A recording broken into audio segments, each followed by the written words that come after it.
The world is shifting. Power and influence are in flux. On September 25, 2025, China issued a statement that reverberated worldwide. It wasn't a declaration of war or a trade embargo, but a bold declaration of intent in the South China Sea.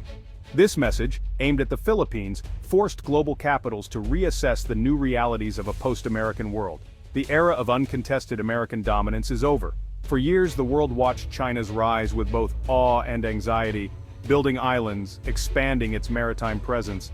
But this statement was different, a direct challenge to the regional security order established after World War II. The timing was strategic. Global distractions, US political turmoil, and European challenges. China seized the moment to press its advantage, targeting the Philippines, a US treaty ally yet economically tied to China. Manila's position is precarious, caught between two giants. Beijing's statement was designed to force a choice the Philippines has long tried to avoid. Theoretical debates about China's rise are now a practical reality. This is about more than islands or fishing rights. It's about the rules that will govern the 21st century. Will international law prevail, or will historical claims dictate the future? The answer will shape Asia and the world. The dragon has roared. Now the world must respond. The stakes are higher than ever. The South China Sea is no longer a distant dispute. It's a front line in the contest for global order. The world is watching, and the next moves will define a generation. China's statement was brief but powerful, a masterclass in ambiguity and veiled threats. It referenced historic ties with the Philippines, then accused external forces of meddling, a clear nod to the US. The language was sharper than usual, signaling a new confrontational phase in Beijing's foreign policy. At its core, a warning. The Philippines must accept China's claims in the South China Sea. Any attempt to enforce the 2016 arbitral ruling would be seen as a grave infringement on Chinese sovereignty. China promised all necessary measures, a phrase loaded with military undertones. The statement dangled economic rewards for cooperation, but warned of isolation and economic pain for defiance.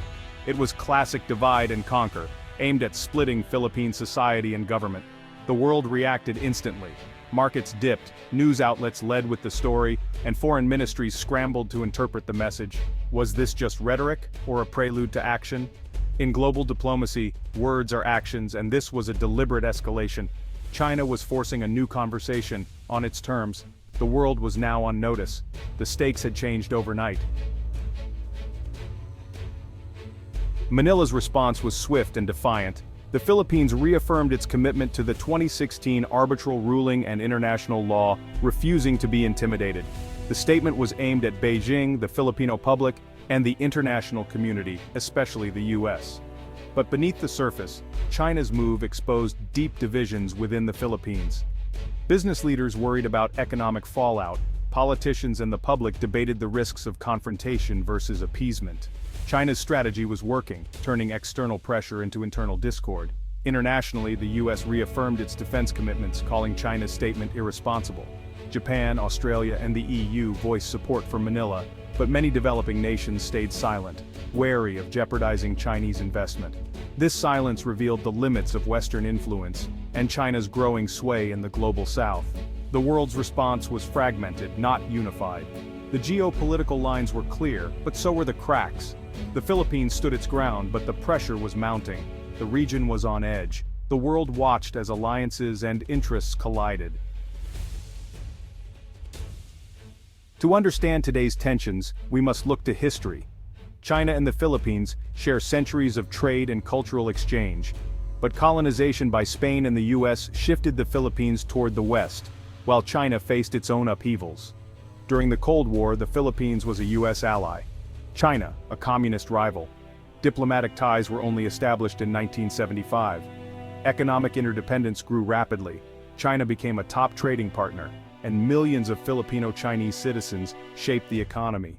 For a time, economic ties seemed to outweigh political disputes, but territorial claims in the South China Sea never disappeared.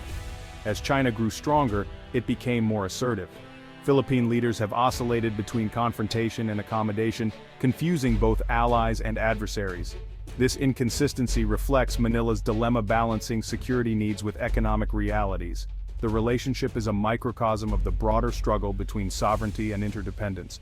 History is invoked by both sides, but the lessons drawn are very different. The past shapes the present, and the stakes are higher than ever. The future remains uncertain. The heart of the conflict is the geography of the South China Sea, tiny islands, reefs, and atolls with outsized strategic value. These waters hold vast oil, gas, and rich fishing grounds and straddle vital shipping lanes. Scarborough Shoal, just 124 nautical miles from Luzon, is a flashpoint, claimed by both China and the Philippines. In 2012, China took de facto control, blocking Filipino fishermen and prompting Manila to seek international arbitration. The Spratly Islands are even more contested, claimed by multiple countries. China's island-building campaign has transformed reefs into military outposts, shifting the regional balance. The 2016 arbitral ruling favored the Philippines, rejecting China's 9-dash line. China dismissed the ruling outright, refusing to comply. This is now a clash between the rule of law and the rule of power. China's latest statement doubles down on its position. The stakes are not just local, they're global.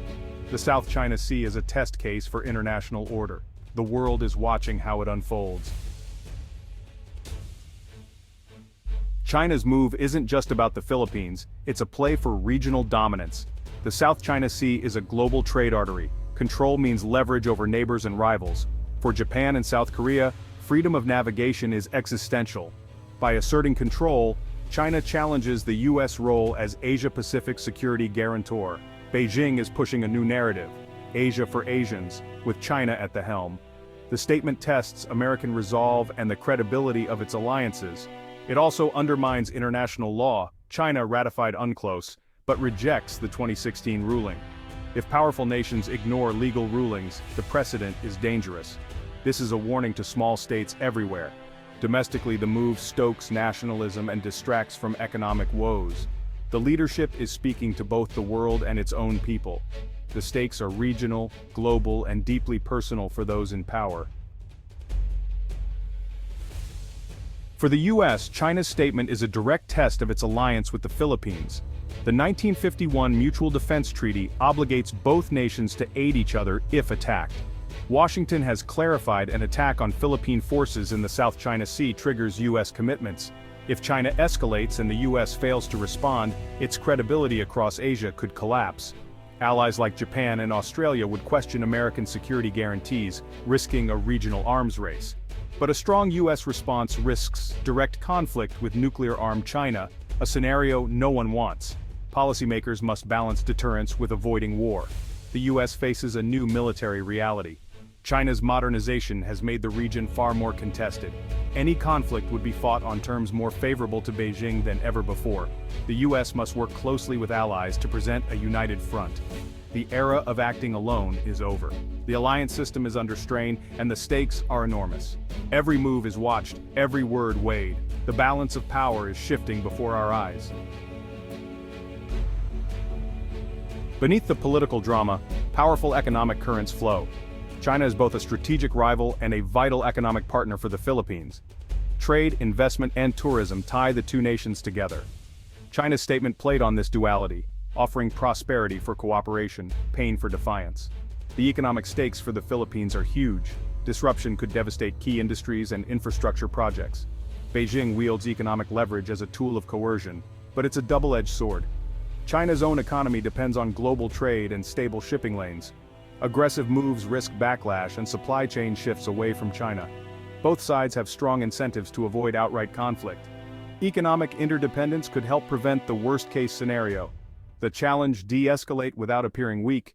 The future may hinge as much on economic calculations as on military ones.